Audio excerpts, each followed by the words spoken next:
साथियों, आज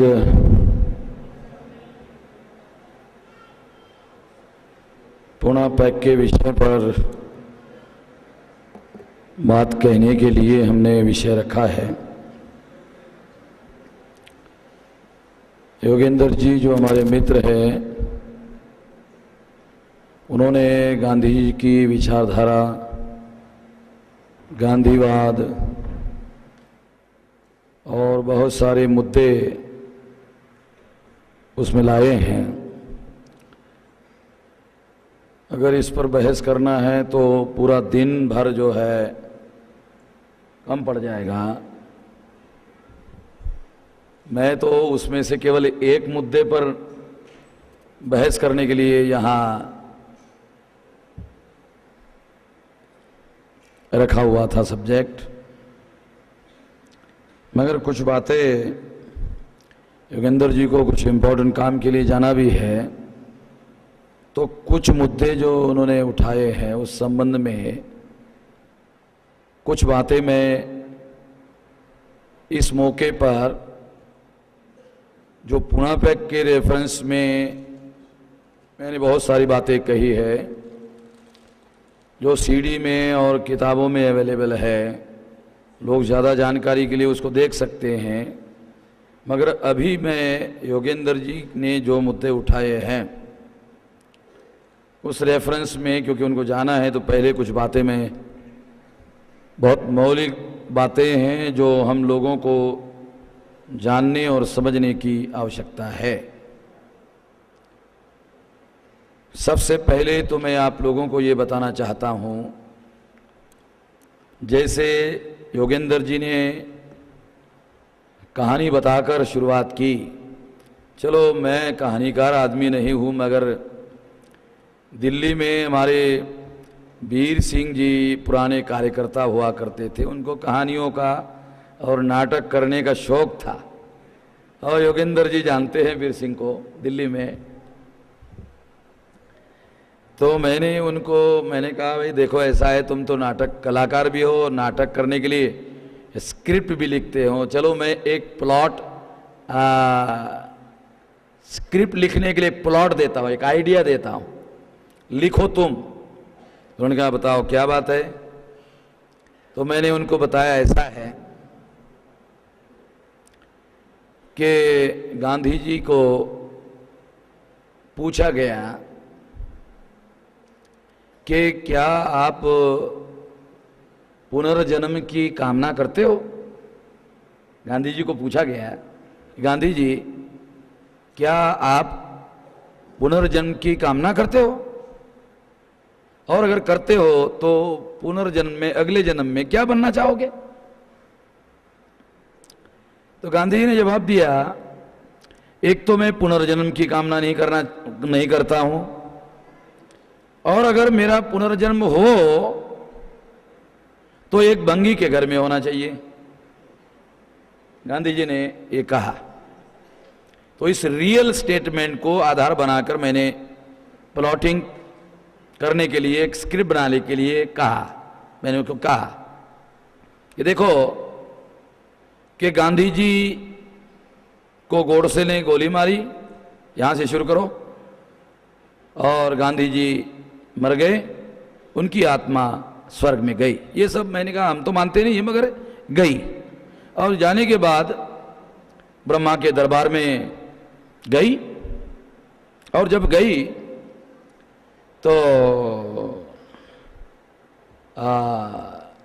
ब्रह्मा ने पूछा कि गांधी जी, आपकी क्या कामना है, आपकी क्या इच्छा है।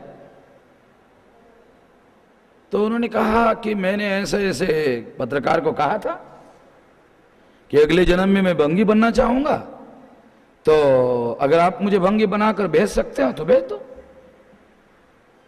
तो ब्रह्मा ने कहा कि ठीक है, फिर आप भंगी बनना चाहते हैं तो ठीक है, आपको भंगी बनाकर भेज देते हैं।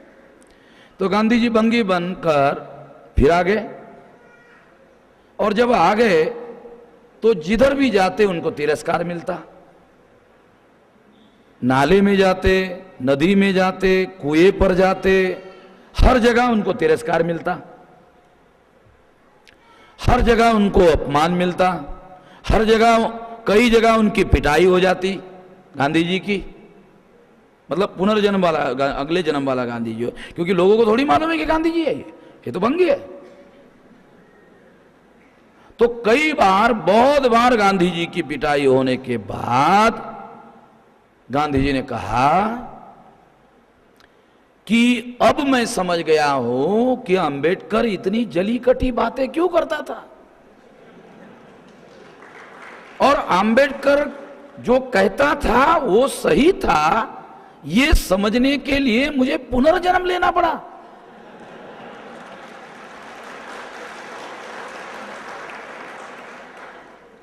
और पुनर्जन्म लेने के बाद ही मुझे अंबेडकर समझ में आया।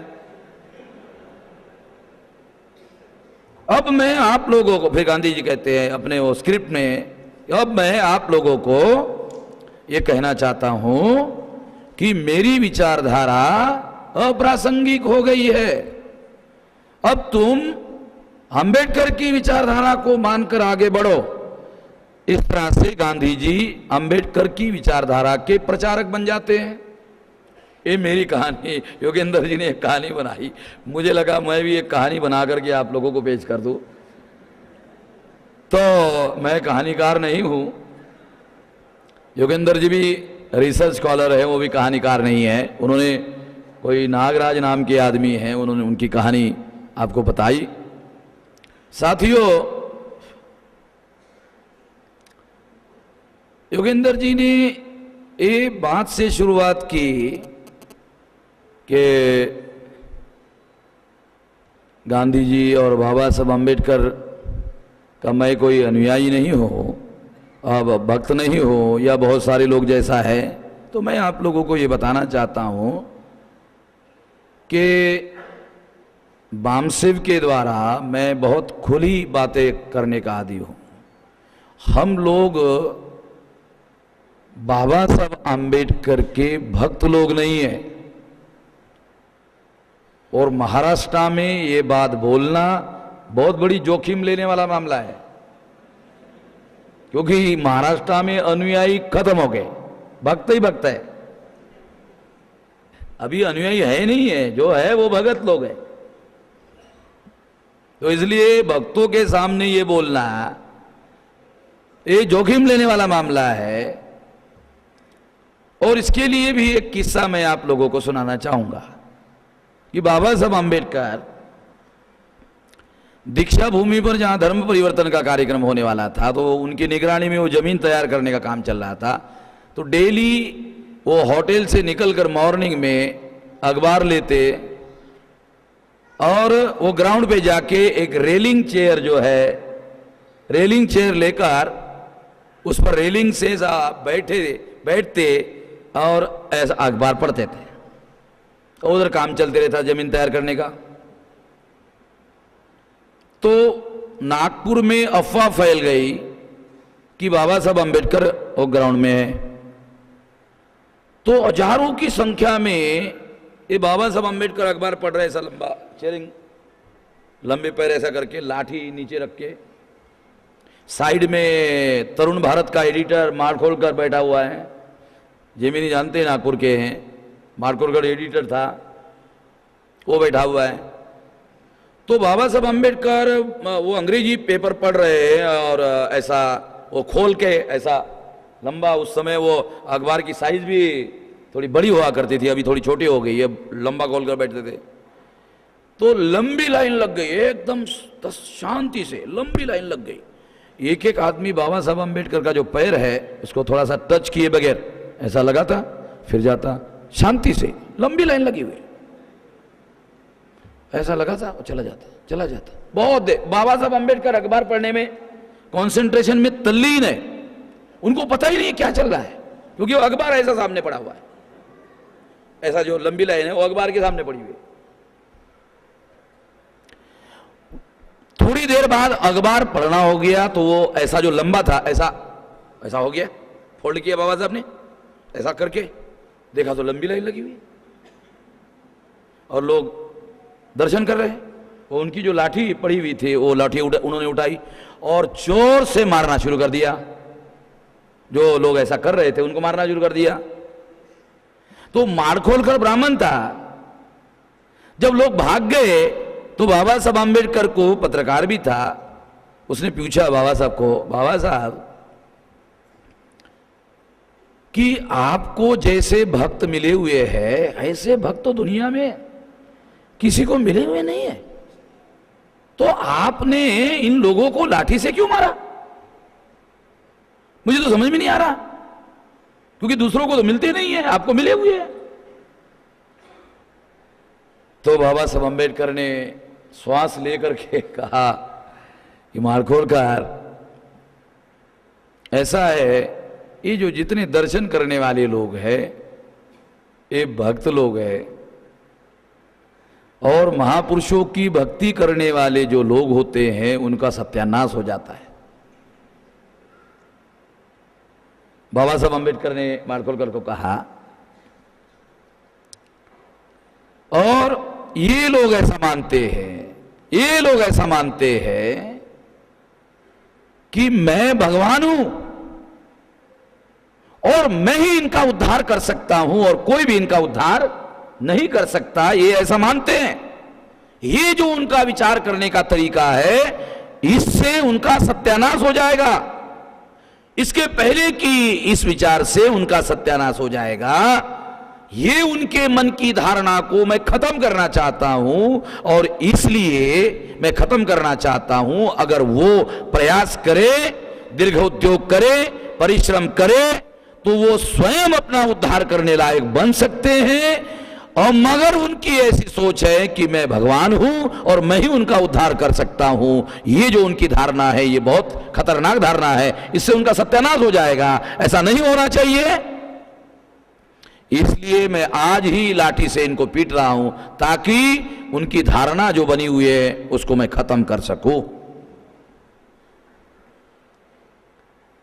मैं भक्त बनने का और भक्ति का विरोधी क्यों हूं, इसके लिए भी मैं बाबा साहब अम्बेडकर का रेफरेंस आपको बता रहा हूं।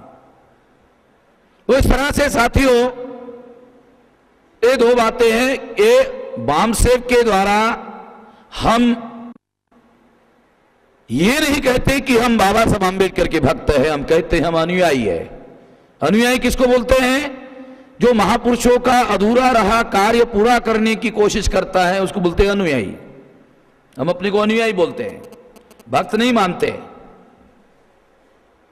और अनुयायियों को यह अधिकार होता है कि जो कालबाह्य है उसको मानने का बंधन उस पर नहीं होता है। अगर सच्चा और ईमानदार अनुयायी है तो जो महापुरुषों का कालबाह्य होता है उसका मानने का बंधन अनुयायियों पर नहीं होता है। क्योंकि बाबा साहब अम्बेडकर ने बहुत सी बातें ज्योतिराव फुले की नहीं मानी, बराबर जी नहीं। और इसके बावजूद भी बाबा साहब अम्बेडकर जो उसे कहते थे मैं तो ज्योतिराव फुले का अनुयायी हूं, लिखित कहा मैं ज्योतिराव फुले का अनुयायी हूं, और बहुत सी बातें नहीं मानते थे। तो इस तरह से उसका हिस्टोरिकल कारण है। महापुरुषों की विचारधारा में दो बातें होती है, एक काल बाह्य और एक काल संगत। जो काल बाह्य होती है उसको मानने का बंधन अनुयायियों पर नहीं होता है, और जो काल संगत है वो मानकर अनुयायी आगे बढ़ता है, उसको बढ़ना चाहिए। इस तरह से साथियों, पूना पैक के रेफरेंस में और कुछ बातें जो है जोगिंदर जी ने कही, तो वो बातें भी मैं आप लोगों को कुछ मौलिक बातें जो है मैं आप लोगों को अपनी धारणाएं आप लोगों को बताना चाहूंगा। वो ये है, एक तो सबसे महत्वपूर्ण बात मैं आप लोगों को ये बताना चाहूंगा कि योगेंद्र जी ने जो रेफरेंसेस आपको दिए, मैं आज से 20 साल पहले वो सारे रेफरेंस जानता हूं।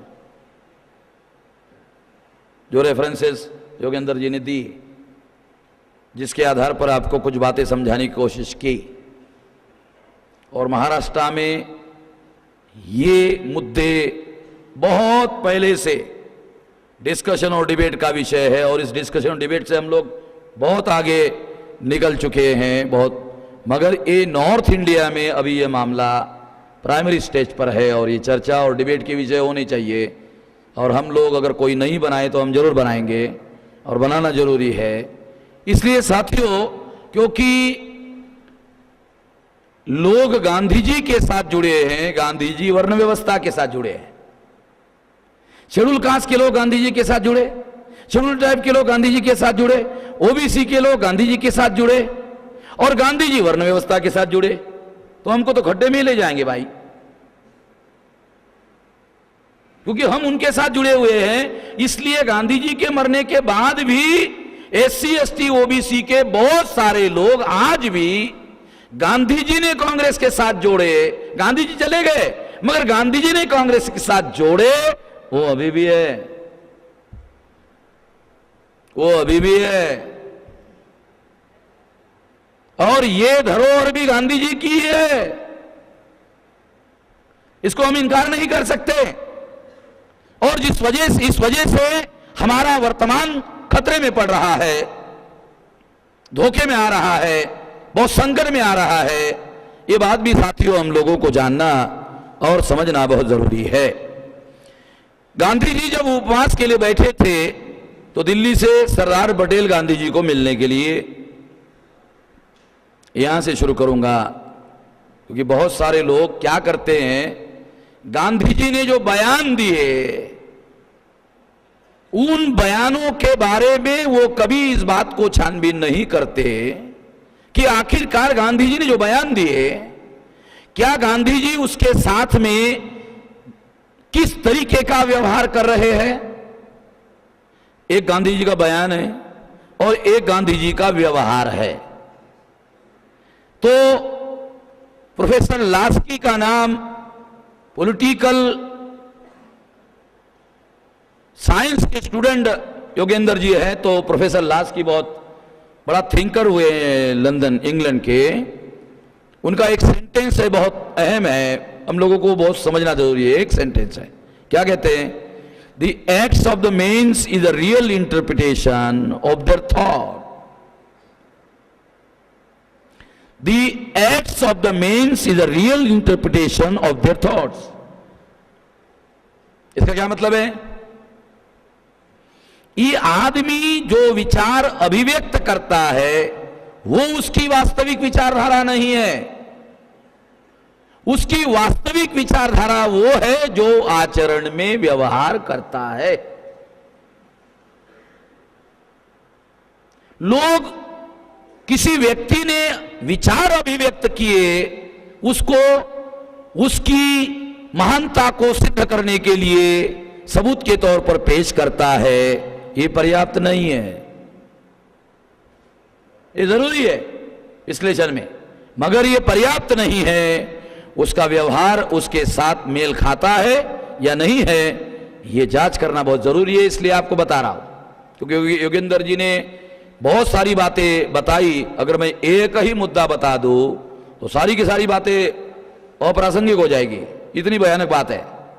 गांधी जी को मिलने के लिए जब उनकी हालत खराब हो गई, सरदार पटेल पुणे आए और एरवड़ा जेल के अंदर से सीधे उस कमरे में गए जहां गांधी जी खटिया पर उपवास पर लेटे हुए थे।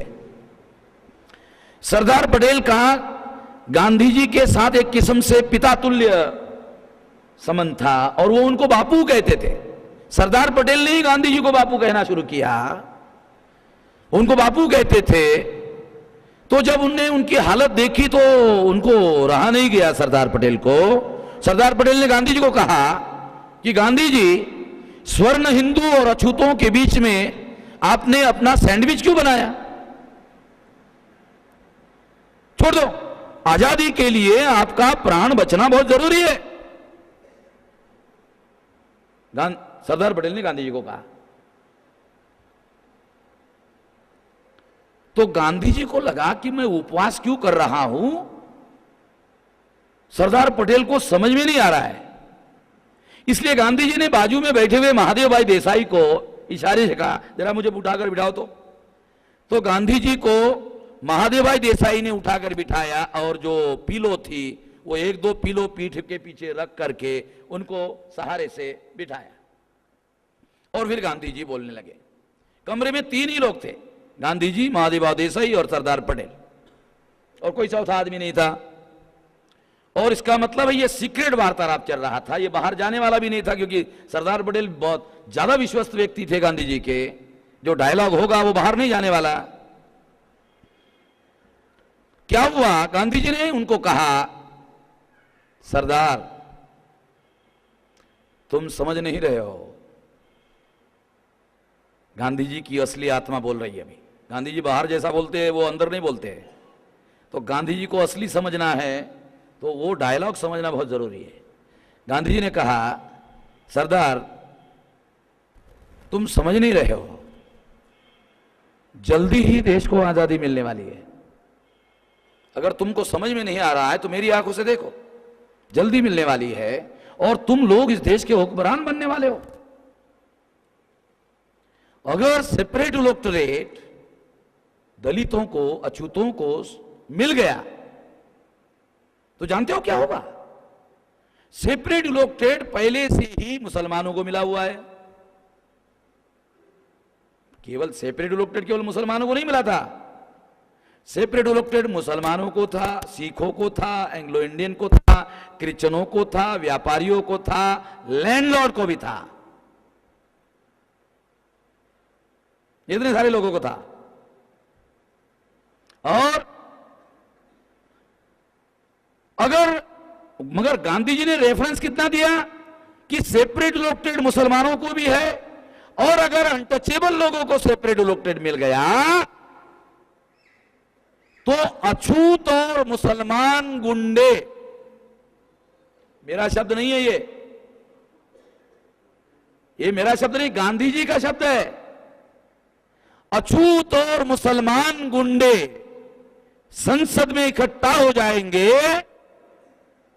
क्योंकि सेपरेट इलेक्टोरेट से उनके सबसे ज्यादा लड़ाकू लोग ही चुनकर जा सकते हैं और कोई दूसरा आदमी चुनकर नहीं जा सकता। तो वो संसद में इकट्ठा हो जाएंगे और सरदार तुम लोगों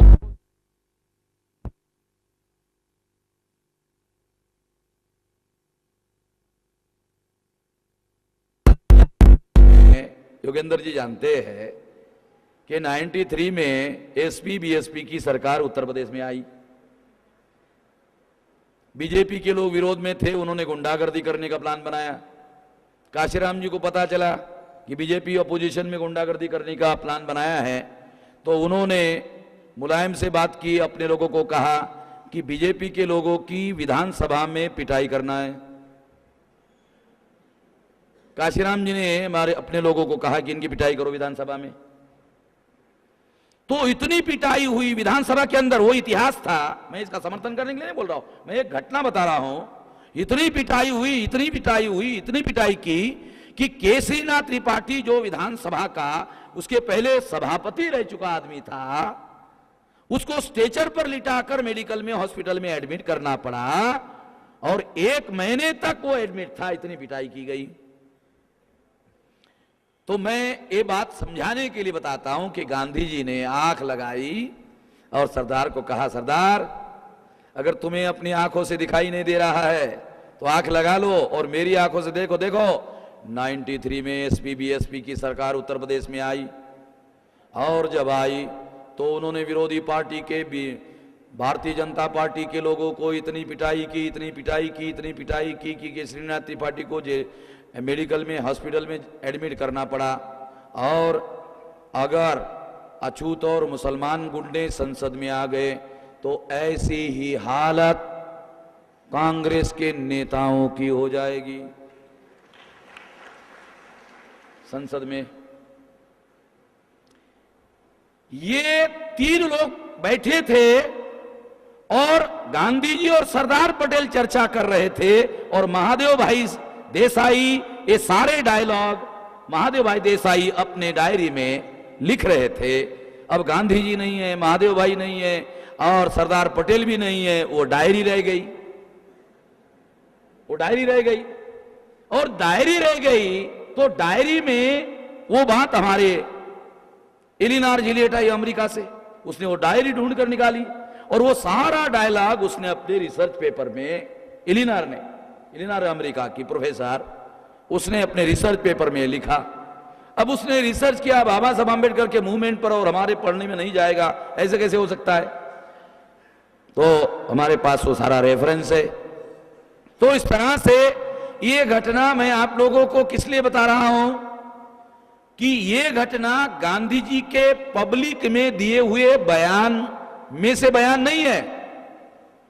ये बयान गांधी जी का पब्लिक बयान नहीं है, ये सीक्रेट वार्तालाप है। और ये सीक्रेट वार्तालाप गांधी जी की वास्तविक सोच का रिप्रेजेंटेशन है। दूसरा किस्सा आपको बताता हूं। गांधी जी ने सीपीएन बेरार में, सेंट्रल प्रोविंस है सीपी बेरार में, डॉक्टर खेर एक ब्राह्मण मुख्यमंत्री बना। उसने इंदौर के अग्निभोज नाम के अच्युत को मंत्रिमंडल में लिया। गांधी जी को मालूम हो गया कि अच्युत को एक मंत्रिमंडल में लिया। गांधी जी ने सरदार पटेल को खेर के पास भेजा कि जाओ वो उसको अच्युत को मंत्रिमंडल से निकाल दे। सरदार पटेल गए, खेर को कहा निकालो, उसने कहा नहीं निकालता हूं। उसने कहा गांधी जी ने कहा भाई, नहीं गांधी जी ऐसा कैसे कह सकते हैं? खेर ने सरदार को कहा नहीं गांधी जी ऐसा कैसे कह सकते हैं? तो सरदार ने उसको पूछा क्यों, गांधी जी ऐसा क्यों नहीं कह सकते? तो खेर ने कहा कि गांधी जी तो प्रतिदिन हरिजन कल्याण, हरिजन कल्याण, हरिजन कल्याण, हरिजन कल्याण, हरिजन कल्याण, हरिजन कल्याण, हरिजन कल्याण, हरिजन कल्याण का भजन करते रहते हैं, तो वो ऐसा कैसे कह सकते हैं? ऐसा तो नहीं कह सकते। इसलिए सरदार, कहीं तुम गांधी का नाम लेकर अपने मन की बात तो नहीं कर रहे हो? मैं नहीं मानता तुम्हारी बात को। सरदार पटेल वापस चले गए और गांधी जी को कहा गांधी जी वो खेर तो ये कह रिया, क्या कह रिया? वो क्या कह रिया कि गांधी जी प्रतिदिन हरिजन कल्याण, हरिजन कल्याण, हरिजन कल्याण, हरिजन कल्याण कहते रहते हैं, तो उसको मंत्रिमंडल से निकालने के लिए कैसे कहेंगे?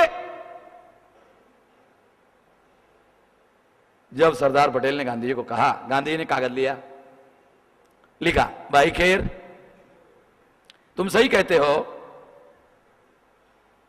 कि मैं प्रतिदिन हरिजन कल्याण, हरिजन कल्याण, हरिजन कल्याण कहते रहता हूं,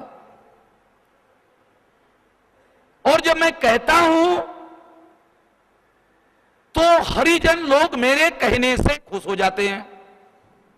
जब मैं कहता हूं तो मेरे कहने से ही हरिजन खुश हो जाते हैं। जब मेरे कहने से हरिजन खुश हो जाते हैं तो अमल करने की क्या जरूरत है? ये नहीं समझ रहे हो ना? गांधी जी की जो अंदर की बातें हैं, एक गांधी जी की पब्लिक की बातें हैं, और गांधी जी की जो अंदर की बातें हैं, मैं व्यवहार और विचार, इसके बीच में गांधी जी के क्या व्यवहार और विचार में कितना तालमेल था और गांधी जी की वास्तविक विचारधारा क्या थी, वो जानने समझने के लिए रेफरेंस दे रहा हूं।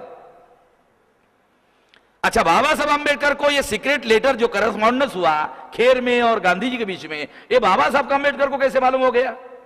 बाद में गांधी जी ने लेटर लिखने के बाद भी खेर ने नहीं माना, तो उसको कांग्रेस हाईकमांड ने उसको भी बदल दिया, मेजर एक्शन किया।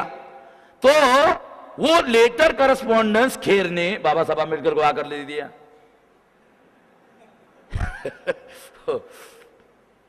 वो जो गांधी जी के बीच में सीक्रेट वार्तालाप हुआ था, वो करस्पॉन्डेंस बाबा साहब आंबेडकर को लाकर दे दिया।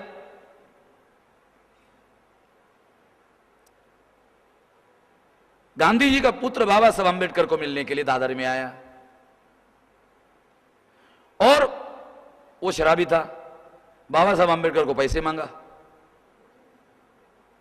उसने कहा, पहले तो उसने कहा कि आप गांधी जी के विरोधी हो। हाँ, मैं विरोधी तो हूं, मगर मैं गांधी जी का विरोधी का क्या मतलब है? मैं तेरे को शराब पीने के लिए पिया था, तो मैं ऐसा नहीं कर सकता, मैं तेरे को मदद नहीं कर सकता। गांधी जी का विरोधी हूं, मगर ये मेरा सैद्धांतिक मामला है, ये कोई व्यक्तिगत इंडिविजुअल लड़ाई का मामला नहीं है। मैं तेरे को मदद करने वाला नहीं हूं, मैं गांधी जी का विरोधी हूं, मगर मैं तेरे को इसके लिए इस्तेमाल करूं, ये मैं इतना घटिया लेवल पर मैं गिरने वाला नहीं हूं। और वहां से वो जो फिल्म बनी है गांधी जी के पुत्र पर, तो वो पुत्र जो है सावरकर के पास गया, वो बाबा साहब अम्बेडकर के पास पहले आया, बाबा साहब ने मदद करने से इनकार कर दिया, मगर सावरकर के पास गया तो सावरकर ने उसको शराब पीने के लिए पैसा दिया। सावरकर भी महान थे। बाबा साहब आंबेडकर ने कहा मैं इतना महान नहीं बनना चाहता जितना सावरकर बना। देखो, ये व्यवहार की बातें बहुत जानना समझना बहुत जरूरी है, वो इंडिविजुअल की बातें नहीं बता रहा। अच्छा, तीसरा मुद्दा मैं आप लोगों को बताना चाहता हूं, बहुत अहम। पुणे पैक्ट के रेफरेंस में एक बात योगेंद्र जी ने कही, वो ये, वैसे तो ये मुद्दे जो है, ये मुद्दे बहुत सारी बातें क्लियर कर देते हैं। एक बात मैं आप लोगों को विचारधारा के रेफरेंस में, योगेंद्र जी ने बहुत सही कहा कि गांधी जी स्वर्ण हिंदुओं के द्वारा अछूतों के साथ दया का व्यवहार किया जाना चाहिए, इस विचारधारा के थे। बाबा साहब अम्बेडकर किसी के दया और रहमो करम पर जीने के लिए, अपने समाज को छोड़ने के लिए राजी नहीं थे। वो संवैधानिक अधिकार चाहते थे, और संवैधानिक अधिकार राज अंग्रेजों का था, राज गांधी जी का नहीं था। और ध्यान रखना, राज अंग्रेजों का था, गांधी जी का नहीं था। और इसलिए गांधी जी से हासिल करने की लड़ाई नहीं लड़ रहे थे बाबा साहब अम्बेडकर, वो तो अंग्रेजों से लड़ रहे थे।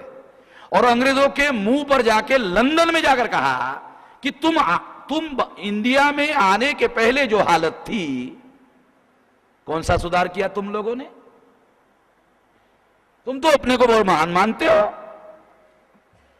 बाबा साहब अम्बेडकर ने अंग्रेजों के मुंह पर कि तुम्हारा इतना इतना साल हो गया, तुम भारत में हो, आने के पहले हमारे लोगों की ये हालत थी और अब ये हालत है, कौन सा सुधार हुआ और कौन सा सुधार तुम लोगों ने किया? मुंह पर बाबा साहब अम्बेडकर ने कहा, लड़ाई तो अंग्रेजों से लड़ रहे थे अधिकार लाने के लिए, गांधी जी से लड़ाई तो थी नहीं। मगर राउंड टेबल कॉन्फ्रेंस में ये सुनकर, ये किस्सा भी मैं योगेंद्र जी को बताना चाहता हूं कि गांधी जी ने मुसलमानों को अपने घर में खाना खाने के लिए बुलाया, सीक्रेट बातें, खाना खाने के लिए बुलाया। लियाकत,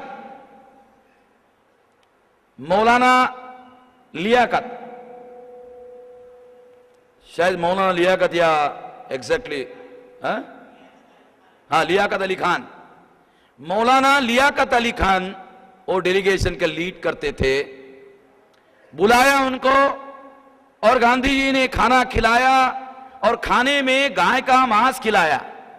गांधी जी गाय को गोमाता कहते थे, मगर लंदन में गाय को तो गोमाता कोई कहता नहीं था, और वहां यही मेन मिलता था।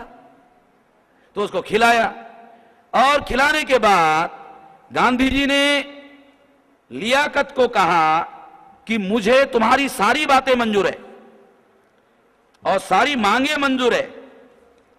मैं आपको मुसलमानों की जो मांगे थी उसमें 14 मांगे थी, सारी मांगे मुझे मंजूर है, ऐसा गांधी जी ने कहा। उसमें 7 नंबर की मांग है, मुसलमानों को गोहत्या की इजाजत दी जाए। और गांधी जी ने कहा मुझे मंजूर है, मुझे मंजूर है। गांधी जी ने कहा, साइन किया कागज पर, प्लेन पेपर था, साइन किया और कहा लिखो तुम्हारी डिमांड। साइन मैंने कर दिया, तुम्हारी डिमांड लिखो, जो मांगना है मुझे मंजूर है, मगर मेरी बहुत छोटी शर्त है। क्या शर्त है? अभी अगली मीटिंग होगी तो अंबेडकर ने सेपरेट इलेक्टोरेट की जो डिमांड की उसको आपको विरोध करना होगा। तुम्हारी बातें मुझे मंजूर है, मुसलमानों की सारी बातें मुझे मंजूर है, मगर इनकी बातें मुझे मंजूर नहीं है। मुसलमानों के नेताओं ने थोड़ी देर के लिए सोचा कि गांधी जी देने के लिए कह रहे हैं या अछूतों के साथ मुसलमानों से भिड़ाने के लिए कह रहे हैं। नेता को दूर का थोड़ा दिखाई देता है, उसको समझ में आया कि ये देने का मामला नहीं, लड़ाने का मामला है। जैसी मौलाना लियाकत अली को ये समझ में आया, उन्होंने तुरंत गांधी को याद जोड़ा, गांधी जी हमारी बातें आपको मंजूर है या नहीं है, बस इससे हमको लेना देना है। अगर आप हमारी मांगे मंजूर नहीं करते तो ओके, ठीक है, मगर हम लोग ये बात स्वीकार करने के लिए तैयार नहीं है। वहां से वो सीधे बाबा साहब अम्बेडकर के पास गए। जाकर बाबा साहब अम्बेडकर को उन्होंने बताया, योगेंद्र जी लियाकत अली खान गांधी जी के घर से निकले लंदन में और बाबा साहब अम्बेडकर जहां रुके हुए थे उसके कमरे में गए रात में और कहा, गांधी जी ने हमारे सामने प्रस्ताव रखा था, हमने स्वीकार नहीं किया। तो लंदन में जब लंदन से लियाकत अली खान और बाबा साहब अम्बेडकर मिलकर भारत वापस आए, दोनों एक ही जहाज से, और खिलाफत हाउस है बॉम्बे में, खिलाफत हाउस में लियाकत अली खान ने बाबा साहब अम्बेडकर को लेकर गए लिया खिलाफत अली हाउस में, और वहां मुसलमानों के द्वारा बाबा साहब अम्बेडकर का सत्कार किया और बाबा साहब अम्बेडकर ने भाषण दिया। मैं मुसलमानों का हृदय से आभारी हूं कि उन्होंने गांधी जी के षड्यंत्र में हमारे खिलाफ शामिल होने से इनकार कर दिया। मैं हृदय से मुसलमानों का आभारी हूं। बाबा साहब अम्बेडकर ने मुसलमानों का आभार व्यक्त किया और हमारे शेड्यूल कास्ट के लोग मुसलमानों के घर जलाने का काम करने का काम करते हैं। ये तो बेईमानी है भाई, कृतज्ञता कहते हैं, ये तो नहीं होनी चाहिए। हमारे लोग तो ऐसा करते रहते,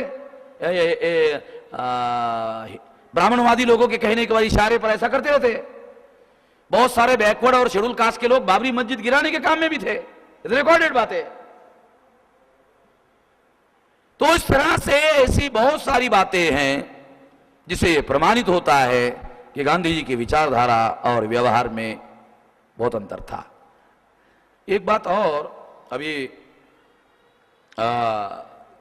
योगेंद्र जी ने एक बात और कही, वो कि बाबा साहब अम्बेडकर शायद जिंदगी भर विरोध करते रहे मगर संविधान सभा में उन्होंने विरोध नहीं किया। यह बात पूना के समाजवादी ब्राह्मण प्रचार में लाते हैं। पूना के जो समाजवादी ब्राह्मण है, मैं उन लोगों को सबसे बदमाश ब्राह्मण मानता हूं, और उन बदमाश ब्राह्मणों के साथ भी योगेंद्र जी की मित्रता है। मित्रता नहीं रखनी चाहिए ऐसा मैं नहीं सलाह देना नहीं चाहूंगा, मगर वो बदमाश लोग बहुत ज्यादा है। ये हमारी राय है, हमारा ओपिनियन है, हमारा ऑब्जर्वेशन है। और ऐसी बात हरिभाऊ नरके को हम पहले कहते थे तो वो नहीं मानते थे। 10 साल तक मैंने उनको बुलाया, वो हमारे विरोध में हमारे मंच पर बोलते थे, तो फिर भी हम उनको बुलाते थे। हम जानते थे कि एक दिन इनको समझ में जरूर आएगा, वो लोग जरूर उनको ऐसा करेंगे। तो बाद में हरिभाऊ इतना परिवर्तन हो गया कि समाजवादी ब्राह्मण बदमाश लोग हैं, इसके ऊपर किताब ही लिखा। सनातनी ब्राह्मण विरुद्ध पुरोगामी ब्राह्मण, यहां एक किताब हरिभाऊ का होगा, हमारे स्टॉल से ले आओ, और मैं योगेंद्र जी को भेंट करना चाहूंगा। What Gandhi and Congress have done to untouchable की किताब भी देना चाहूंगा। Gandhi and emancipation of untouchable की किताबें भी उनको भेंट करना चाहूंगा। और उसके अलावा स्टेट्स एंड माइनॉरिटी, जिसके रेफरेंस में अभी योगेंद्र जी ने मेरे प्राइवेट बात की, बाबा साहब अम्बेडकर ने संविधान सभा को लिख कर दिया योगेंद्र जी, और उस डॉक्यूमेंट का नाम है स्टेट्स एंड माइनॉरिटी। 15 मार्च 1947 को बाबा साहब अम्बेडकर ने वो मेमोरेंडम लिख कर दिया और उसमें पूना पैक्ट का जॉइंट लोकटेट खत्म करने की मांग की। अंग्रेज इस बात के समर्थक थे।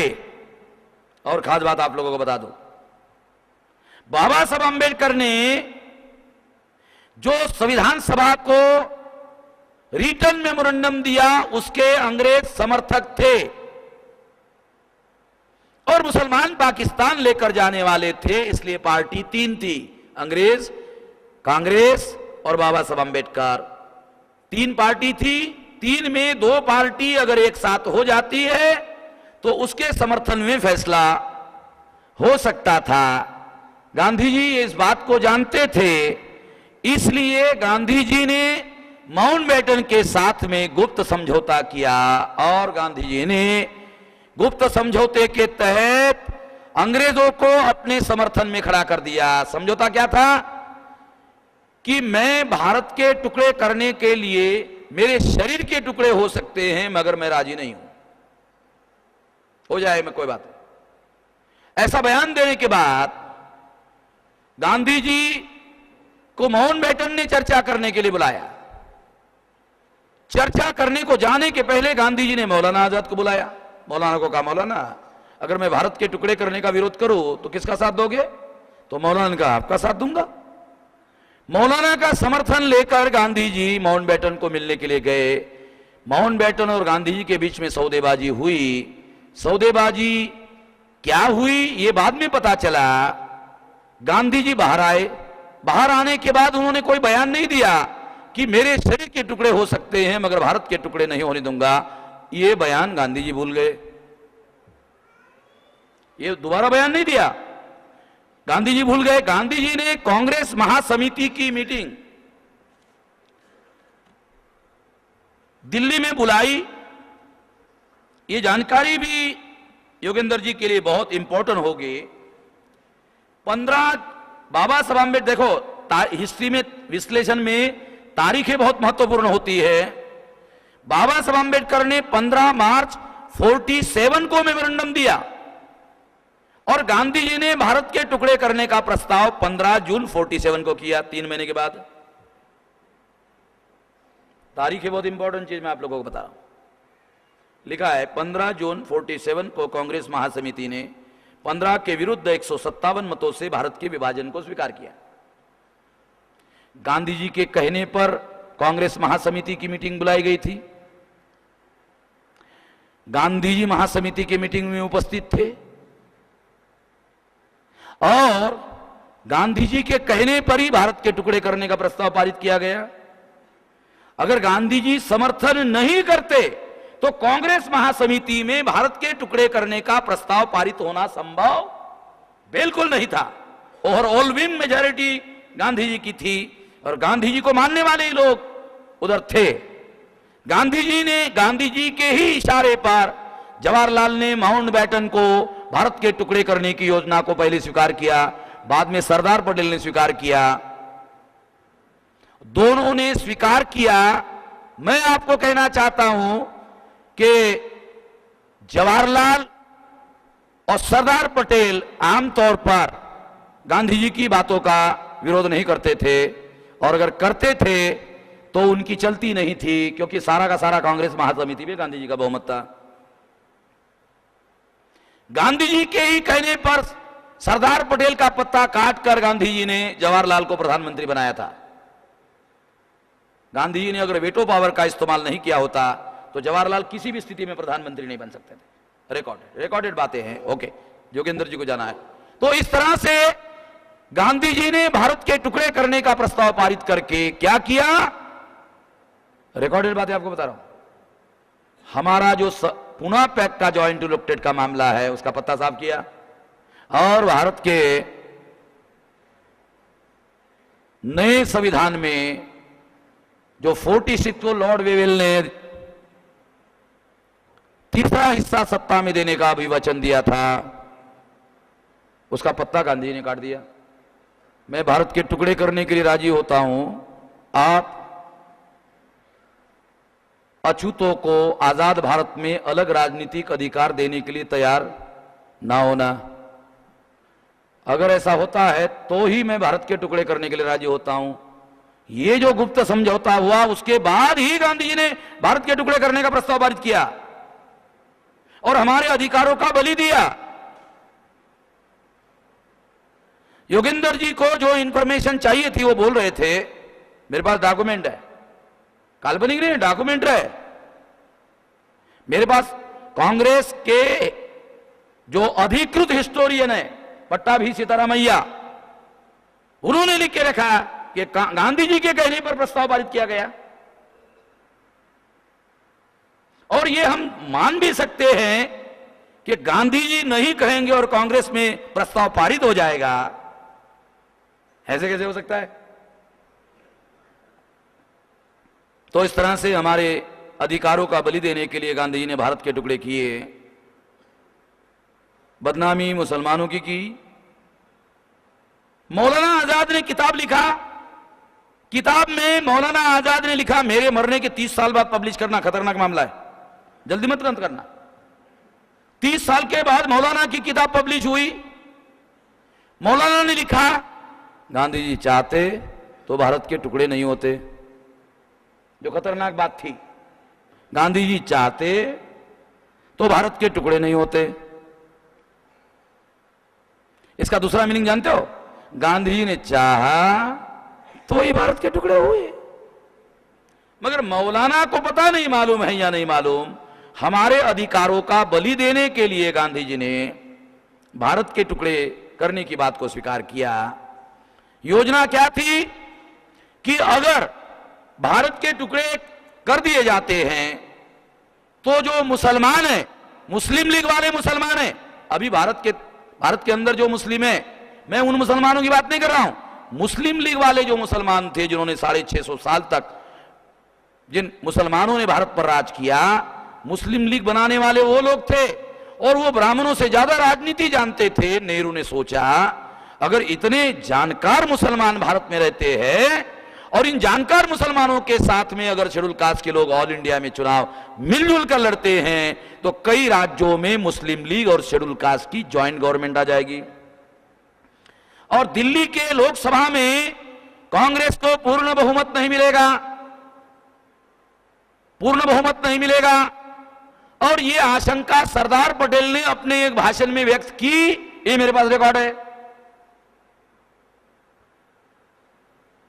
अगर दिल्ली में कांग्रेस को पूर्ण बहुमत नहीं मिलता तो मुसलमान और शेड्यूल कास्ट के सपोर्ट के बगैर दिल्ली में सरकार बनाना संभव नहीं था। इससे ब्राह्मणों को आजाद भारत पर कब्जा करना संभव नहीं था। इसलिए नेहरू ने प्लान बनाया कि अगर हम मुसलमानों के लिए भारत के टुकड़े कर देते हैं तो मुस्लिम लीग वाले मुसलमान भारत के बाहर रहेंगे। पूना पैट लागू करके आजाद भारत में एससी और एसटी को गुलाम बना देंगे और ओबीसी को हिंदू बनाकर इस्तेमाल कर देंगे और परिणामतः आजाद भारत में संसद पर ब्राह्मणों का कब्जा करने में हम कामयाब हो जाएंगे।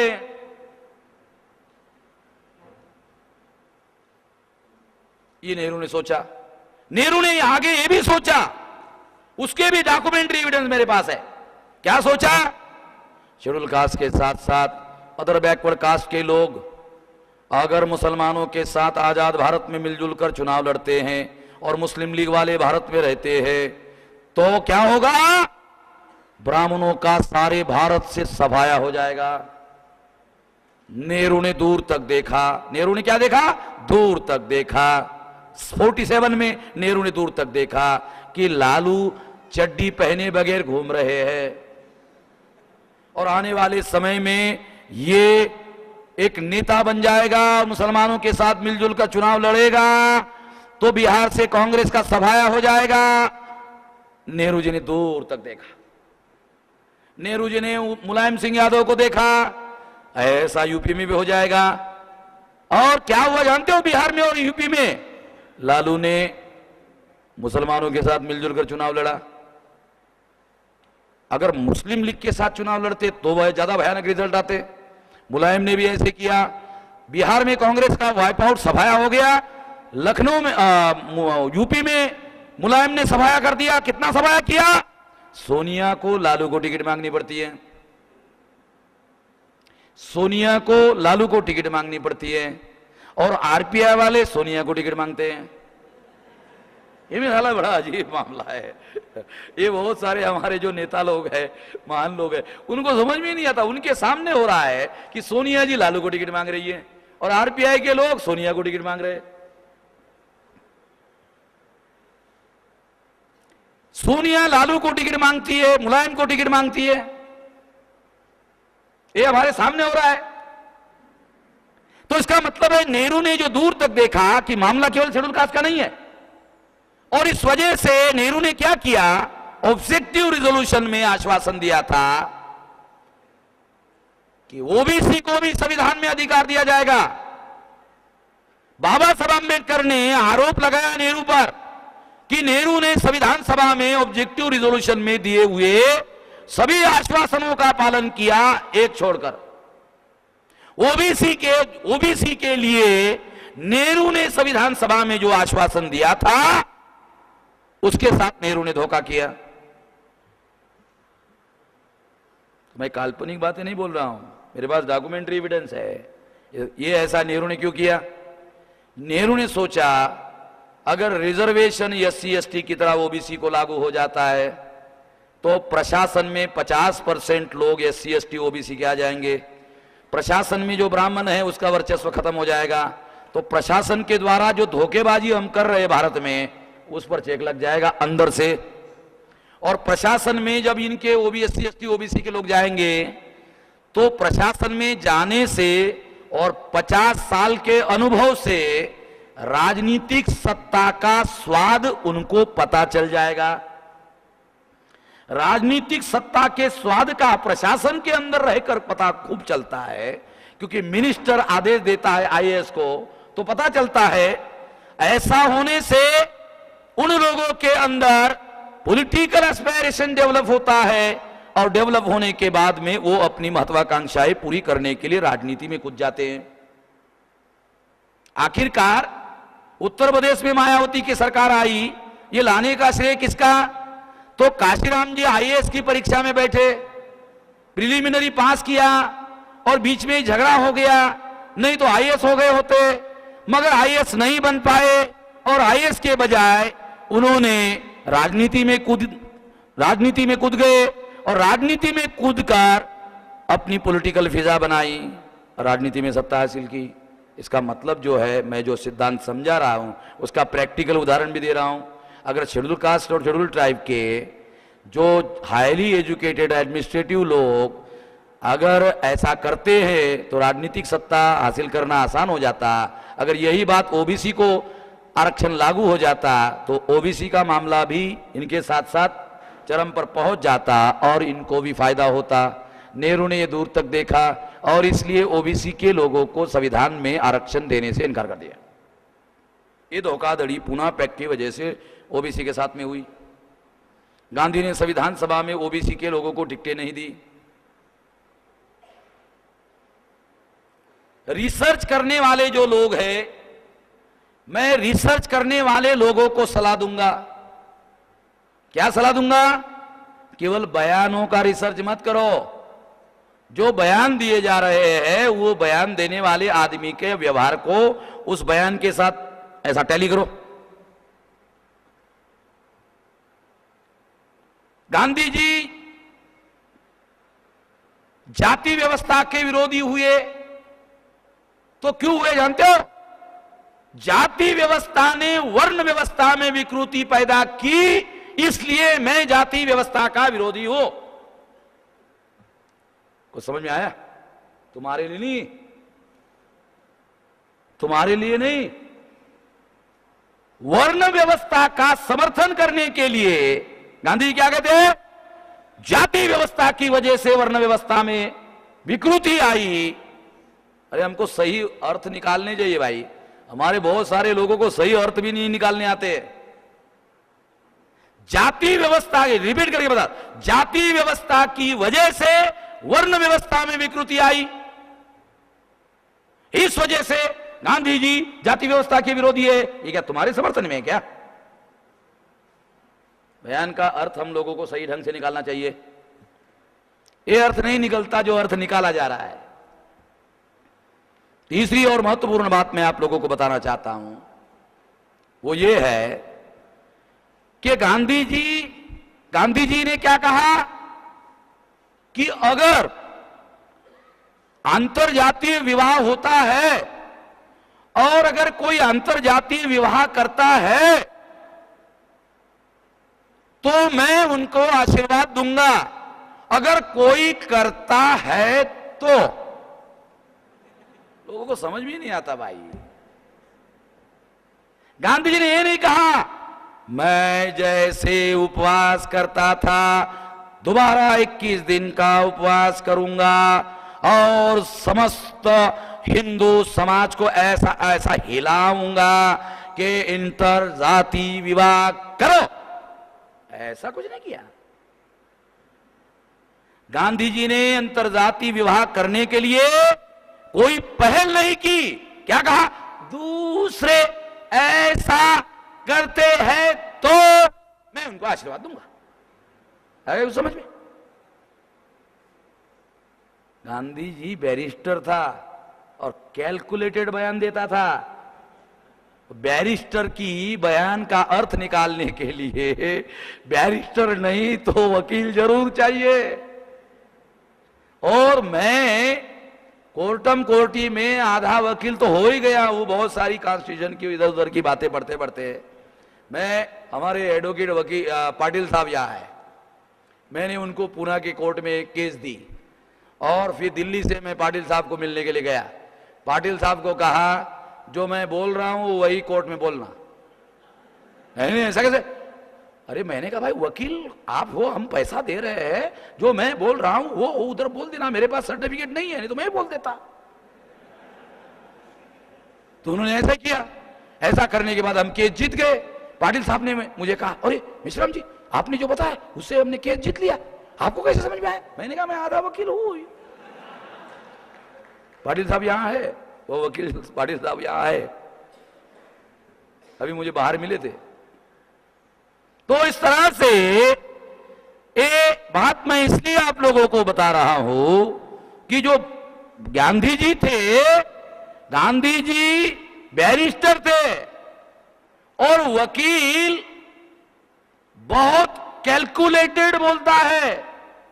गांधी जी के ऊपर सबसे बड़ा प्रेशर वर्ण व्यवस्था का समर्थन करने वाले लोगों का था और कांग्रेस में 90% लोग वर्ण व्यवस्था और जाति व्यवस्था के समर्थन करने वाले लोग थे। गांधी जी उनके विरोध में जाकर कांग्रेस के सबसे बड़े नेता बने नहीं रह सकते थे। इसलिए गांधी जी बयान देते वक्त ये खबरदारी लेते थे कि इससे वो जो अंदर वाले लोग हैं कांग्रेस के, वो दुखी नहीं होना चाहिए। अंदर ही अंदर गांधी जी जब बयान देते होंगे तो किसी को अगर समझ में नहीं आता होगा तो गांधी जी के पास जाता होगा, गांधी जी आपने ऐसा ऐसा इंटर जातीय वालों को मैं आशीर्वाद दूंगा ऐसा कहा। तो प्राइवेट में कहते होंगे अरे मैं कब पहल कर रहा हूं, लोग पहल करे तब ना मैं आशीर्वाद दूंगा। तुम समझ में नहीं आया, वो तुमको समझ में नहीं आ रहा है। और लोग इतने बैकवर्ड है मानसिकता के, लोग ऐसा करने वाले नहीं है। और एक हाथ आदमी ने अगर कर दिया तो ये तो मनुस्मृति में भी होता था। मनुस्मृति में वर्ण संकर का सिद्धांत है। अब वनुस्मृति में अगर वर्ण संकर का सिद्धांत है तो इसका क्या मतलब है? होता था। क्यों? जो मैंने सबूत के तौर पर बोल रहा हूं। इसलिए गांधी जी क्या सोचते, एक हाथ आदमी को अगर आशीर्वाद दिया तो मनुस्मृति के समय में भी होता था, उससे कोई फर्क तो पड़ा नहीं। वर्ण व्यवस्था पर, जाति व्यवस्था पर कोई फर्क तो पड़ा नहीं। अगर मैं दूसरे करते हैं उसका आशीर्वाद दूंगा तो इससे कोई फर्क तो पड़ता नहीं है। ये बातें बहुत लोगों को समझ में नहीं आती। गांधी जी की आत्मा में मैं घुस गया हूं इसलिए मुझे सब समझ में आती है। गांधी जी को मैं कम से कम 100 बार शैतान सिद्ध कर सकता हूं, मेरे पास इतना डॉक्यूमेंट है। एक बार नहीं, मैं गांधी जी को 100 बार शैतान सिद्ध कर सकता हूं। और रियली गांधी जी शैतान थे, ये मेरा मानना है। और इसके बारे में मैं आने वाले समय में लिखने वाला हूं। उस किताब का बहुत दिन से मैंने वो मटेरियल करके रखा हुआ है। गांधी जी महान थे, गांधी जी महान थे, question mark, question mark, question mark, एक क्वेश्चन मार्क नहीं। वो किताब का नाम है गांधी जी महान थे, question mark, question mark, question mark. क्योंकि आदमी बड़ा है भाई, एक क्वेश्चन से नहीं चलता है, उसके ऊंचाई और कद के हिसाब से क्वेश्चन मार्क करना पड़ता है। इसलिए ये जो भयानक बातें है, आखिरकार गांधी जी ने भारत के टुकड़े करवाकर, गांधी जी ने टुकड़े करवाकर ये सारा हमारा अधिकार खत्म कर दिया। एक बात जो योगेंद्र जी अभी है नहीं, मगर मैं इसको रिकॉर्ड करके उनको सीडी भेज दूंगा, और वो भी खुले दिमाग का आदमी है, वो कोई भगत आदमी नहीं है। और भगत आदमी रिसर्चर नहीं हो सकता, भगत आदमी रिसर्च स्कॉलर नहीं हो सकता। एक बहुत सीरियस मुद्दा उन्होंने बताया जानकारी के अभाव की वजह से ऐसा हुआ, पूरी जानकारी ना होने से ऐसा हुआ कि अगर 75 सीटें शेड्यूल कास्ट को मिलती, पूना पैक्ट जब हुआ तो शेड्यूल कास्ट के लिए हुआ, मगर बाद में तो शेड्यूल ट्राइब को लागू कर दिया गया, तो 119 सीटें हैं। मगर योगेंद्र जी ने एक मुद्दा छोड़ दिया कि पूना पैक्ट के पहले जिसके विरोध में गांधी जी ने उपवास किया था, उसमें 2 बार वोट देने का अधिकार था। पूना पैक्ट में खत्म कर दिया गया। गांधी जी ने जिसके विरोध में उपवास किया, 2 बार वोट देने के अधिकार से क्या होता जानते हो? जिस चुनाव क्षेत्र में सबसे ज्यादा शेड्यूल कास्ट या शेड्यूल ट्राइब के वोटर है, उसको सुरक्षित सीट घोषित कर दी जाती सेपरेट इलेक्टोरेट में। और क्या होता, फिर 119 के बाद 425 या 30 43 तक इतनी सीटों पर चुनाव होता जनरल में, और वहां 430 में अनुसूचित जाति और जनजाति के वोटर होते और उनको 2 बार वोट देने का अधिकार होता। वहां अगर वहां 2 बार वोट देने का अधिकार होता, एक अपने कैंडिडेट चुनने का सेपरेट इलेक्टेड में और एक जनरल में, एक कम्युनल वार्ड में था, इससे क्या होता, वो जो जनरल कैटेगरी के चुनाव क्षेत्र है वहां समाजवादी और कांग्रेस और बीजेपी इनके खिलाफ आपस में लड़ाई होती, और जब आपस में लड़ाई होती तो हमारा वोट बैलेंसिंग होता। ये समझ रहे हो ना, हमारा वोट बैलेंसिंग होता, जिसके पलड़े में हमारा वोट पड़ता वही चुनाव जीतता। ये जानकारी योगेंद्र जी के पास ना होने की वजह से विश्लेषण में ये मटेरियल उनके पास में नहीं आया। अगर ये जानकारी उनके पास होती, वो खुद ही विश्लेषण करते हैं। इससे क्या होता है, अनुसूचित जाति और जनजाति के संसद में जो सेपरेट इलेक्टेड की सीटें हैं वो तो होती, इसके अलावा जो जनरल कैटेगरी की सीटें हैं उससे चुनकर जाने वाला आदमी, हर दूसरा तीसरा आदमी केवल हमारे वोटों से ही चुनकर जाने वाला आदमी होता, और वो संसद में हमारा समर्थन करने के लिए मजबूर होता।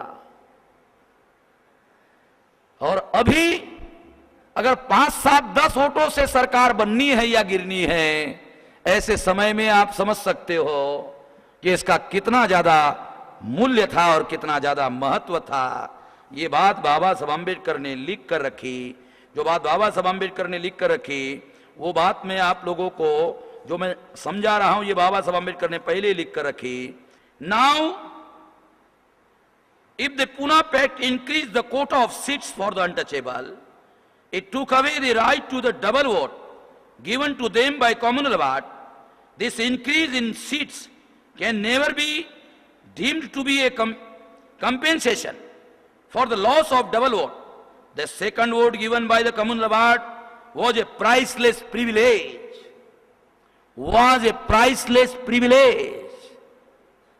ये इतना कीमतवान विशेषाधिकार, प्रिविलेज मीन्स विशेषाधिकार था, priceless privilege. Its value as a political weapon was beyond reckoning. पढ़ते तो सभी है, लोगों को समझ में आता नहीं है। पढ़ते तो सभी है, लोगों को समझ में नहीं आता। ये कॉन्स्टिट्यूशनल मैटर है, ये कोई साधारण मैटर नहीं है।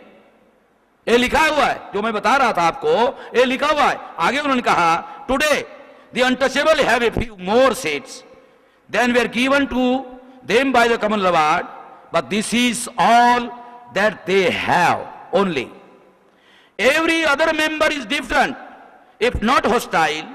If the communal award with its system of double voting had remained, the untouchables would have had a few seats, कम सीटें होती, few seats less, but every other member would have been a member of untouchable. जो general category का है वो भी हमारा सदस्य होता, वो भी हमारा वेल विशर होता। The increase in the number of seats for the untouchable is no increase at all, is no increase at all. ये लिखा हुआ है पहले से, लोगों को समझ में नहीं आता। इसलिए मैं हमेशा कहते रहता हूं, जानकार होना और समझदार होना दो अलग अलग बातें हैं। महाराष्ट्र में लोगों को समझदारी क्यों नहीं आती? क्योंकि वो ऐसा बोलते हैं कि हम बॉर्न अम्बेडकराइट है, हमारे खून में अम्बेडकरवाद बहता है, तो वो सारे अभ्यास करना ही बंद कर देते। अम्बेडकरवाद तो हमारे खून में है भाई। तो जिसके खून में अम्बेडकरवाद होता है उसको अभ्यास करने की क्या जरूरत है? और जब अभ्यास नहीं करेगा तो ज्ञान और समझदारी तो बहुत दूर है, जानकारी भी नहीं होती। हमारे लोग नेता लोग बोलते अधिकार दिन है, और अधिकार दिन कैसा है ये सिद्ध करने के लिए एक लाइन भी नहीं बोलते, क्योंकि बोल नहीं सकते, क्योंकि है ही नहीं। अधिकार दिन साबित करने वाला ऐसा डॉक्यूमेंट अवेलेबल नहीं है। ये बाबा साहब आंबेडकर ने यहां लिखा, untouchable is no increase at all and no recompense for loss of separate electorate and the double vote. ये सारी बातें लिखी हुई है साथियों। ये बात योगेंद्र जी को जानकारी ना होने की वजह से उन्होंने वो ये कहा कि संसद में 450 मेंबर अनटचेबल लोगों के विरोध में होते। इस वजह से बाबा साहब अम्बेडकर ने संविधान सभा में यह मामला नहीं उठाया। वो ड्राफ्टिंग कमेटी के चेयरमैन थे, उनके ही नियंत्रण में सारा मामला था, ऐसा योगेंद्र जी ने कहा। यह भी गलत है। बाबा साहब अम्बेडकर के नियंत्रण में सारा मामला था, यह बात गलत है। जवाहरलाल, डॉक्टर राजेंद्र प्रसाद और सरदार पटेल के नियंत्रण में सारी बातें थी, क्योंकि संविधान सभा की सारी मेजॉरिटी अनियंत्रित बहुमत उनके नियंत्रण में था, अनियंत्रित बहुमत उनके नियंत्रण में था। और बाबा साहब अम्बेडकर ड्राफ्ट तैयार करते थे और संविधान सभा में बाद में भेजते थे, पहले 3 लोगों को भेजते थे। ये सिस्टम बनाया गया था, और 3 लोग जो पास करते थे वो संविधान सभा में डिस्कशन के लिए जाता था और पास हो जाता था, क्योंकि वो नेता 3 लोगों को पहले बोल देते थे कि इस पर ज्यादा डिबेट नहीं करना है, डिस्कशन नहीं करना है, पास करना है। अगर कोई कांग्रेस के अंदर ही विरोध करने वाले कुछ लोग होते थे तो बाबा साहब अम्बेडकर कंक्लूडिंग में भाषण करते थे। जब वो कंक्लूडिंग में भाषण करते थे संविधान सभा में, कम से कम 100 बार बाबा साहब अम्बेडकर ने भाषण किया होगा, 100 बार। और हर बार जब विवाद होता था तो विवाद के बाद कांग्रेस के नेता लोग बाबा साहब अम्बेडकर को जिम्मेवारी देते थे, क्योंकि ये उनके बस का मामला नहीं होता था। तो वो कांग्रेस के ही अंदर के लोग संवैधानिक सवाल खड़ा करते थे, जिसका जवाब नेहरू, सरदार पटेल और डॉक्टर राजेंद्र प्रसाद पास नहीं होता था। तो बाबा साहब अम्बेडकर संविधान सभा में खड़े होकर भाषण करते थे, और जब लोग भाषण सुनते थे शांत हो जाते थे। हाँ बराबर, ये उसकी मेथड डिसाइड की गई थी। ये रिकॉर्डेड बातें हैं, काल्पनिक बातें नहीं है। बाबा साहब अम्बेडकर को ड्राफ्टिंग कमेटी का चेयरमैन गांधी जी ने बनाया, ऐसी अफवाह लोग फैलाते रहते हैं ताकि गांधी जी की महानता सिद्ध की जा सके। ये भी झूठ है, ये भी झूठ है। ये पॉलिटिकल डिसीजन था। और जब Poona pact, joint electorate, Gandhi ji और कांग्रेस ने अंग्रेजों के साथ गुप्त समझौता करके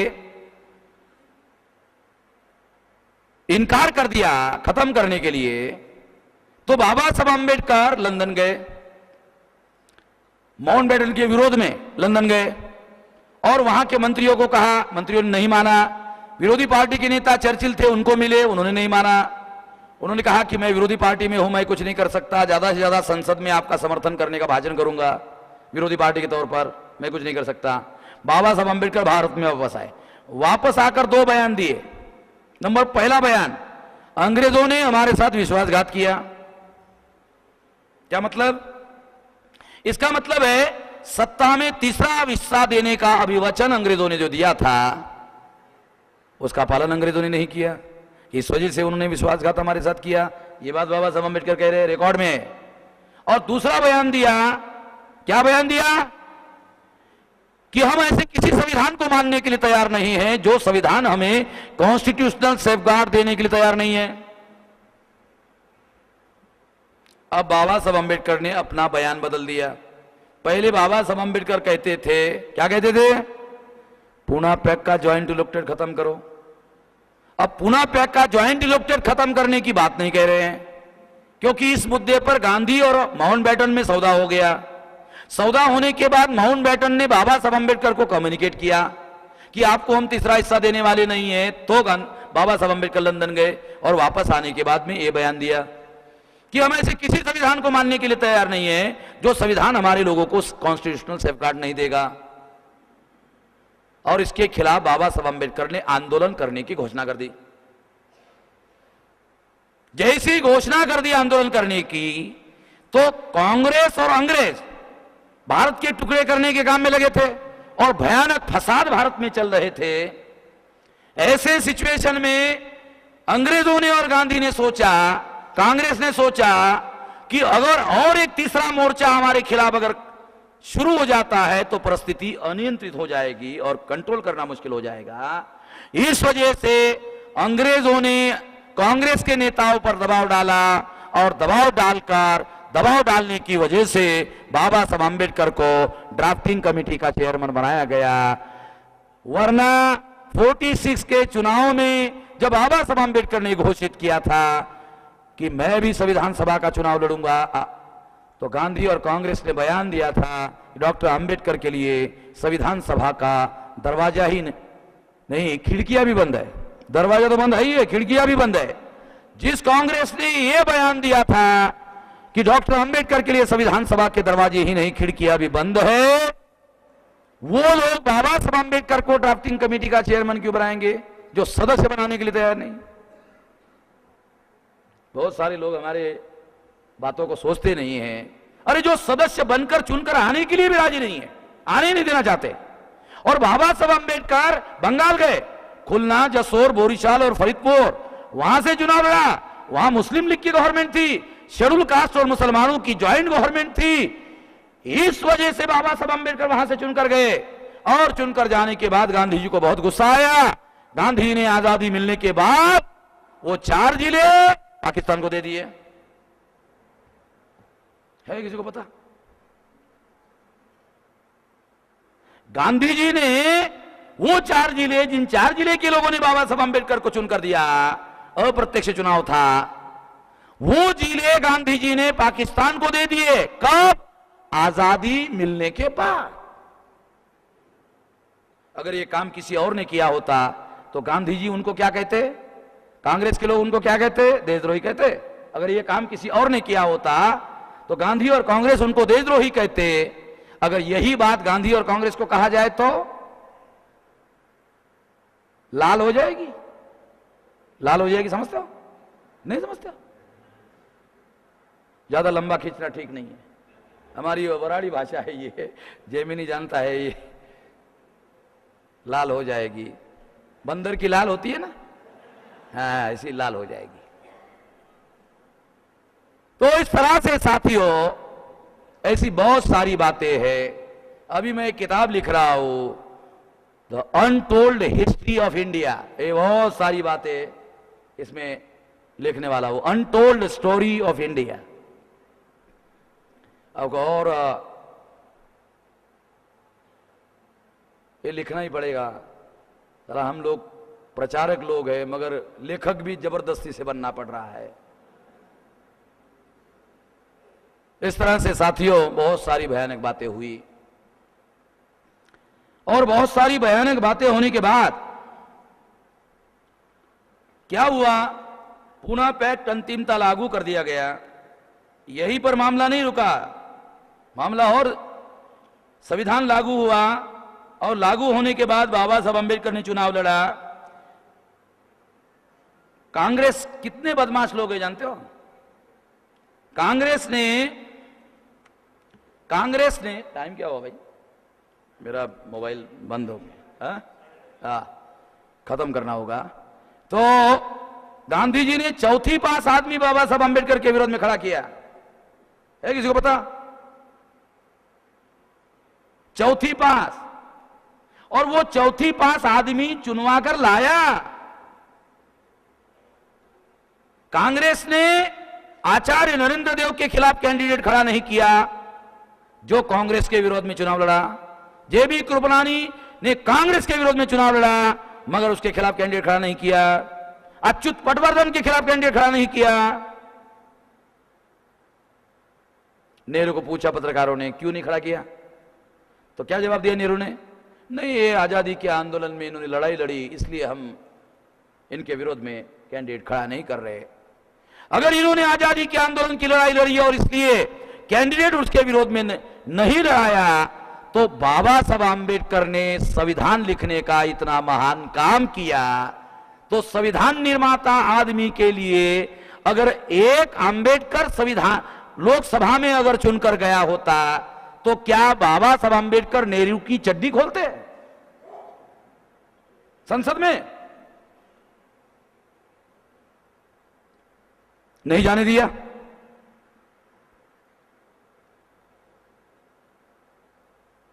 मैं चड्डी की बात क्यों कर रहा हूं? क्योंकि नेहरू की चड्डी भी आरएसएस की थी। नेहरू की चड्डी भी आरएसएस की थी। गांधी जी के धोती के नीचे भी आरएसएस की चड्डी थी। क्योंकि राउंड टेबल कॉन्फ्रेंस में उन्होंने कहा कि इनको अधिकार देने से हिंदुइज्म खतरे में पड़ेगा। वो तो आरएसएस की बोली बोलता था। और नैनी के जेल में जवाहरलाल नेहरू आरएसएस की शाखा में गए थे और वो भी चड्डी पहनकर और लाठी हाथ में लेकर। जवाहरलाल का फोटो मेरे पास में है, अगर किसी को फोटो चाहिए तो मेरे से ले लेना। चड्डी वाला फोटो जवाहरलाल का।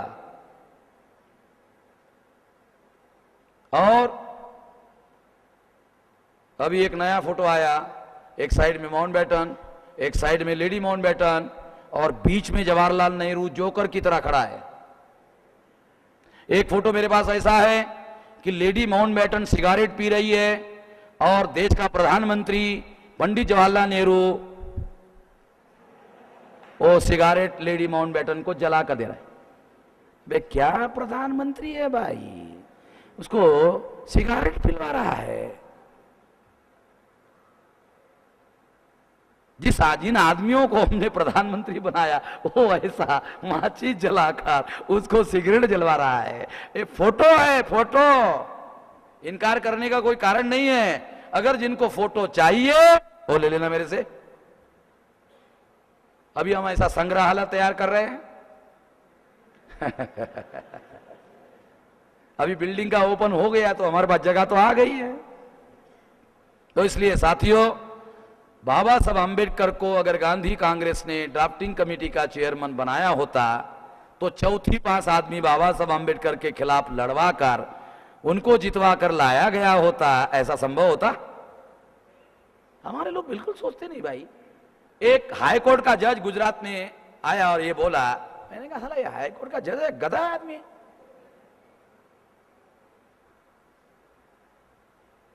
बाद में छानबीन किया तो गवर्नर ने हमारे जज को कहा। अब जज को गवर्नर कहेगा तो जवाब क्या देगा? तो ये योजना बनाकर, प्लान बनाकर, अभी योगेंद्र जी ने जो बहुत सारे मुद्दे रखे, आपकी जानकारी के लिए बता दूं, पुणे के जो समाजवादी ब्राह्मण हैं, ये सारे योगेंद्र जी ने जितने मुद्दे रखे हुए सारे के सारे मैं 25 साल पहले पढ़ चुका हूं। और सारा का सारा ये पुणे के जो समाजवादी ब्राह्मण हैं, इन लोगों ने उनके आर्टिकलों में लिखा हुआ है। योगेंद्र जी को ये जानकारी नहीं होगी, इसलिए उन्होंने ये सोचा योगेंद्र जी ने कि मेरे को जानकारी नहीं है, मेरे को जानकारी नहीं है गांधी जी के बारे में, और मेरे को जानकारी नहीं है। मुझे तो ऐसा लग रहा है कि मुझे गांधी जी के बारे में क्लास लेना शुरू करना पड़ेगा लोगों का। अरे जो गांधीवादी लोग हैं उनको भी गांधी मालूम नहीं है, मेरे को मालूम है। मैं उनके क्लास लेने का भी प्लान बना रहा हूं कि भाई जो ज्यादा जानना चाहते हैं गांधी जी के बारे में वो मैं आपको बताता हूं। बहुत सारे लोग ये कहते हैं कि गांधी जी तो ठीक थे, मगर आज के कांग्रेस वाले ठीक नहीं है। अरे आज के कांग्रेस वालों को ट्रेनिंग देकर कहना कुछ करना कुछ, ये ट्रेनिंग तो गांधी जी का है भाई। आज के जो कांग्रेस वाले करते हैं वो क्या करते हैं, वो कहते कुछ करते कुछ। प्रधानमंत्री को सोनिया गांधी क्या कहती है, एसईजेड लागू करो, और सोनिया गांधी बयान क्या देती है, सोनिया गांधी बयान क्या देती है, उपजाऊ जमीन को किसान लोग नहीं देंगे। ये जो लोगों को समझ में आना चाहिए भाई, ये गांधी का ही एडिशन है सोनिया गांधी। मनमोहन सिंह को बोलता है गो अहेड, लागू करो, मैं बयान दूंगी विरोध में, तुम समझने का, ये तो लोगों को अपने साथ बांध के रखने का है। नहीं तो अगर हम लोग कांग्रेस के पार्टी के लोग अगर सरकार के विरोध में बयान नहीं देंगे तो लोग पार्टी के साथ कैसे जुड़े रहेंगे। तो बयान हम सरकार के विरोध में देंगे, बयान करेंगे कुछ नहीं, करेंगे सरकार जो कर रहा है करने दो। ये राजनीति हम लोगों को समझनी होगी कि एक प्रोपेगेंडा है और प्रोपेगेंडा किया जाता है, किया कुछ नहीं जाता। प्रोपेगेंडा किया जाता है, किया कुछ नहीं जाता, और किया नहीं जा रहा है, इसकी समीक्षा कौन करेगा। तो हमारे लोग क्या मानते हैं, जो प्रोपेगेंडा किया जा रहा है वो हो रहा है, ऐसा हमारे लोग मानते हैं। हमारे लोगों के पास कितने ऐसे लोग हैं जो समीक्षा कर सकते हैं हो रहा है या नहीं हो रहा है। क्या इतनी योग्यता रखने वाले लोग हमारे पास हैं? क्या अखबार वाले ऐसी कोई समीक्षा रिपोर्ट पब्लिश करते हैं? क्या अकाउंटेंट जनरल का जो रिपोर्ट है वो पब्लिक में पब्लिक स्क्रूटिनिंग के लिए, डिस्कशन और डिबेट के लिए आता है? बिल्कुल नहीं आता। इसलिए साथियों, ये सारी बातें हम लोगों को ठीक से जानना होगा, समझना होगा, और ये जानकर समझकर ये करना होगा। मैं जो अदर बैकवर्ड क्लासेस में, शेड्यूल कास्ट में, शेड्यूल ट्राइब में जो गांधीवादी लोग हैं, मैं उन गांधीवादी लोगों को अपने मंच पर बुलाने का समर्थन करता हूं। क्यों? इसमें भी मेरा स्वार्थ है, क्योंकि अगर वो आया अपना भाषण देने के लिए, मुझे गांधी समझाने के लिए, तो मेरा गांधी का विरोध भी उसको सुनना होगा। और मेरा इतना यकीन है, इतना विश्वास है कि अगर उसने मेरा 2-4 बार सुना, गारंटी से वो बदल जाएगा। इतना मेरा यकीन है, क्योंकि उसको वो जानकारी नहीं है जो मेरे पास जानकारी है। इसलिए मैं ब्राह्मणों, क्षत्रियों और वैश्यों के गांधीवादियों को बुलाने के पक्ष में नहीं हूं, क्योंकि वो जानबूझकर विचारपूर्वक सब कुछ करते हैं। मैं उन लोगों का परिवर्तन करने के पक्ष में नहीं हूं जो जानबूझकर आचरण करते हैं, क्योंकि जो आज जानबूझकर आचरण करते हैं उनका परिवर्तन करना संभव नहीं है। परिवर्तन उनका होता है जो इग्नोरेंस में गलत आचरण करते हैं। परिवर्तन का भी सिद्धांत है, परिवर्तन 100% लोगों को लागू नहीं होता। परिवर्तन का सिद्धांत उन लोगों को लागू नहीं होता जो जानबूझकर गलत आचरण करते हैं। परिवर्तन का सिद्धांत उन लोगों को लागू होता है जो इग्नोरेंस में गलत आचरण करते हैं। अगर उनका इग्नोरेंस हटा दो तो उनका बिहेवियर चेंज हो जाता है, परिवर्तन हो जाता है। ये मौलिक सिद्धांत है। हमारे लोगों को परिवर्तन के सिद्धांत की मर्यादा जानना होगा। परिवर्तन का सिद्धांत 100 लोगों को लागू नहीं होता। परिवर्तन का सिद्धांत केवल उन लोगों को लागू होता है जो इग्नोरेंस में गलत आचरण करते हैं। इसलिए SC ST OBC के लोग गांधी जी के बारे में इग्नोरेंस में गलत आचरण कर रहे हैं, ये मेरा 200% विश्वास है। इसलिए मैं उनको अपने मंच पर बुलाकर उनका मत परिवर्तन करने के पक्ष में हूं, और मेरा यकीन है, विश्वास है कि परिवर्तन करना संभव है, और इस आशा और विश्वास को बनाए रखना चाहिए। अब इस मौके पर जिस तरीके से मैंने पुणे पैक के रेफरेंस में आपको कुछ बातें बताई, वो बातें जिस तरीके से मैं भाषण करके आपको समझाना चाहता था वो बातें मैं बता नहीं पाया, मगर मेरे पास में कई सारे कैसेट्स अवेलेबल है। वो सारी कैसेट्स, क्योंकि जो कैसेट आपके पास, जो किताब आपके पास अवेलेबल है, और जो मैंने कल राजकोट में बोला, जो मैं उत्तर भारत में पिछले 1 महीने से बोल रहा हूं, उसका नया कैसेट तैयार हो गया है। जो पुराना कैसेट है उससे एकदम भिन्न जानकारी है, वो नया कैसेट भी आप लोगों को इधर लेना चाहिए। और उसमें ज़्यादा जानकारी है। अभी पुनः पैक पर मैं 9 घंटे बोलने वाला हूं और हर सवाल का जवाब देने वाला हूं, और 9 घंटे बोलने के बाद फिर इसके बारे में मैं लोगों को अपील करूंगा। इसके बाद भी अगर किसी को समझ में नहीं आया तो मुझे पत्र लिखे, मैं उनके सवालों का जवाब दूंगा। धन्यवाद।